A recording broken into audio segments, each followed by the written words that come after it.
O governo abre cadastro para voluntários e mobiliza Brasil contra fake. E aí tem um tutorial. Essa iniciativa foi chamada de Voluntários da Informação. Rede de combate a fake news. Depois eu vou querer saber onde mais isso aconteceu no passado, né? Acho que nossos comentaristas aqui vão ter algum repertório sobre isso.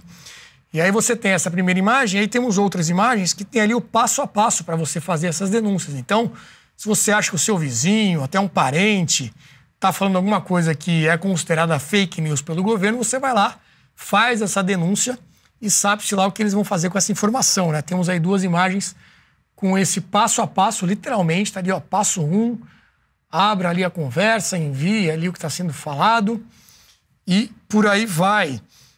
Isso já é algo antigo, né? A gente tem aí um histórico até da Folha de São Paulo, que achamos uma notícia. Isso aí é de 2012, olha lá. PT treina patrulha virtual para atuar em redes sociais. Então a sigla vai editar um manual do tuiteiro petista para ensinar filiados a fazer propaganda e espalhar mensagem na internet. Hélio Beltrão, muito parecido com aquilo que eles acusam os outros de fazer, né? Como é que você vê essa iniciativa aí de patrulhar a rede? Renato, em primeiro lugar, a gente precisa entender que a atitude desses caras que se dizem salvadores da democracia, defensores da democracia, falam na democracia, toda a estratégia é dizer que quem diverge deles ou é o brasileirinho que não entende e eles precisam decidir, ou é ilegítima a posição. Então, o Jair Bolsonaro, ele é ilegítimo para estar no mundo político. Nós precisamos eliminar, como diz o Lula. Precisamos tirar ele do debate público. Liberais também, não pense que os liberais estão fora disso. Não é só Bolsonaro, conservador, liberal também. Tudo que não for PT, esquerda ou um centrinho tem que ser descaracterizado de tal forma que seja considerado fora completamente. Não pode estar no debate público. Essa é a atitude mais antidemocrática que pode existir. Você deslegitimizar um adversário político. Principalmente adversário político que tem milhões de votos, né? Como a gente sabe que conservadores, liberais têm no Brasil. Então, essa é a estratégia deles. Agora, eles estão pegando dinheiro público, eles estão pegando iniciativas para justamente coibir o discurso que eles consideram que é inaceitável. Então, é o ódio, né, do outro lado, só do outro lado. E, inclusive, tem o Instituto Mises, junto com o Instituto de Livre Mercado, entraram com uma ação civil pública contra essa licitação de 200 milhões de reais que eles estão fazendo na SECOM, do Paulo Pimente, né, que é o apelido dele, como se sabe, lá no Rio Grande do Sul, né, para financiar todas essas atividades que a gente está vendo aí. E, como você falou de falar do passado, né, um dos países não é tão passado assim, não precisamos voltar aos nazistas, mas a China tem há 15, 20 anos o que é conhecido como 50 Cent Party, o Partido dos 50 Centavos, que a gente paga pelo governo para ir lá e desvirtuar as discussões nas redes sociais. Não necessariamente para combater diretamente, mas para mudar o assunto, para não deixar... Então, essa estratégia, usar dinheiro público para descaracterizar inimigos, para calar a boca, para censurar quem eles consideram que ou não sabe, que é o brasileirinho. O brasileirinho não sabe, Luiz. O brasileirinho não é capaz de julgar se uma matéria, qual o conteúdo de verdade de uma matéria. Só a matéria que eles fabricam, junto com os amigos dele, e que a SECOM, né, essa secretaria que era do Pimente até ontem, verbas públicas para grandes grupos de mídia, esses todos são válidos. Todo o resto não é válido. Essa confusão de redes sociais, onde está o brasileirinho falando o que ele deseja, imagina que absurdo. Nós é que sabemos o que tem que ser falado. Imagina, nós temos que falar sobre a ciência, como ela é, né? Que isso, esses negacionistas, tudo negacionista. Essas são palavras feitas, ou ter um regime tecnocrata que é deles, elitista, de cima para baixo. Então é um escândalo o que a gente está vendo, né? E o problema para eles é que o brasileiro sabe. O brasileiro olha isso, meu Deus, o que é esse troço? O que eles estão fazendo? Mais uma vez tentando calar a boca das pessoas. Quanto mais eles fizerem isso, Renato, mais a oposição cresce. Então, Você acha que é um tiro no pé, então? É completamente tiro no pé. Aliás, só para completar, é um tiro no pé o que o Ricardo estava descrevendo sobre o Paulo Pimentel lá no Rio Grande do Sul. O gaúcho que está sofrendo tudo isso está vendo. Ele sabe, tem que ser de baixo para cima, como diz o Jean Turco.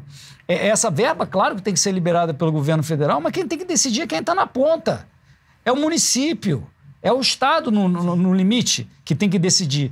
E eles vão ver esse cara que foi enfiado ali, goela abaixo, né? Aliás, a gente viu o Eduardo Leite com uma cara fazendo com a boca, parece que ele está engolindo um sapo barbudo, né?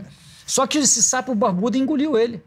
A verdade é essa, porque o cheque maior, como o Ricardo diz, a maior parte do orçamento está no governo federal, que quer usar politicamente esses troços. Mas eu acho que o gaúcho vai ver através disso.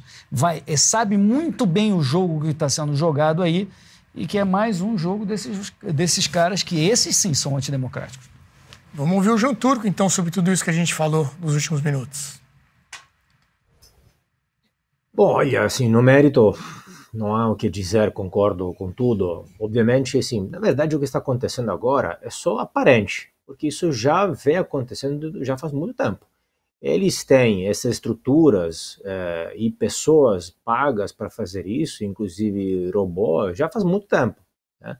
E exatamente acusam os ódios de ter o gabinete do ódio, etc., mas na verdade fazem a mesma coisa. Inclusive, há acusações, relatos, não sei, que todo este gabinete, essa estrutura, seja comandada exatamente pelo Planalto. Isso que eu andei lendo nas notícias nos jornais.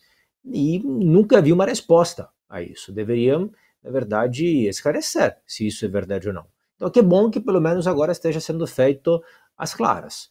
Claro, o problema é que quem paga ainda mais isso somos nós, né?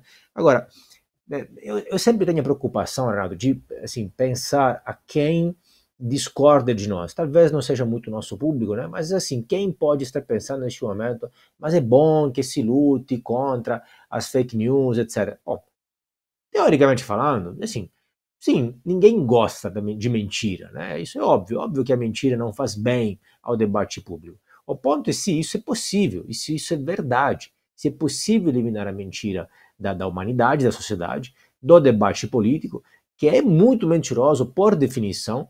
Quem mais mente é exatamente o Estado. E ainda mais, quem vai fazer isso? Como nós estamos vendo, sabemos a verdade, ou seja, que vai ser feito de forma facciosa.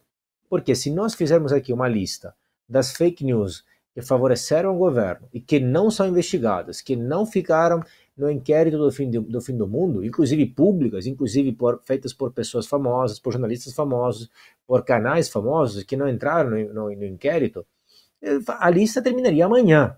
E estes casos aqui não são investigados, não serão. Então, na verdade, é um grupo de militantes, vai ser ainda mais um grupo de militantes que vai operar de forma facciosa. Eles estão se aproveitando da crise, de novo, do desastre, de uma tragédia que está acontecendo, com um oportunismo, um cinismo de baixíssimo nível, para enfiar goela abaixo uma pauta que eles já queriam. Então, o que acontece? Existe a pauta das fake news e do PL das fake news já precedentemente. Qualquer coisa acontece no cenário político real, eles se aproveitam para enfiar goela abaixo isso. Já tentaram várias vezes. E é um cinismo realmente de baixíssimo nível. Agora, ainda mais, é a velha grande estratégia de divide et impera. Dividir o povo, criar um racha entre as pessoas, e nós bobos caímos na armadilha, nos dividimos entre bolsonaristas e lulistas, etc. Divide et impera, para governar. Divide o povo para poder governar. O dia que aprenderemos isso, talvez conseguiremos nos unir contra o povo, que é o que deveria acontecer agora, por exemplo, com essa nomeação. Está até do Paulo Pimenta, queria comentar, desculpa, a última coisa antes, que além de direita e esquerda, os mesmos petistas estão reclamando dessa nomeação. Em parte, sinceramente, em parte porque eles sabem, prevêem que vai pegar mal e porque eles queriam que fosse colocado lá o Alckmin, o vice-presidente, para ele se queimar, para não queimar alguém do PT. Agora, essa nomeação realmente, queria comentar isso de novo, é mais grave, nós falamos aqui, Ricardo falou, é muito grave, é uma afronta, no meu sentente me falou, mas é gravíssimo. Vou fazer um exemplo banal, uma analogia muito banal mesmo, mas para desenhar mesmo. Assim, neste momento tem um paciente, um estado da federação que está vivendo uma tragédia. É como se fosse o paciente mais grave num hospital que chegou no pronto-socorro com risco, com um acidente gravíssimo. E, em lugar de mandar um cirurgião, o melhor cirurgião do hospital, os caras mandassem um administrador, porque quer se candidatar para a direção do hospital e ganhar os holofotes do caso, porque é um caso que está ficando nos holofotes. Então é gravíssimo. A população, coitada, está sofrendo muito, mas todo mundo deveria se rebelar. Cada passo que essa pessoa dá nas cidades lá no estado, deveria ser recebido à altura, sem violência, claro, mas deveriam se rebelar, porque é escandaloso. É uma afronta na cara, sambando na cara de um país inteiro. Essa é a hora de mandar alguém técnico. O cara não sabe nada do que deveria ser feito. Então que fique lá em casa, que fique em Brasília e que faça menos dano.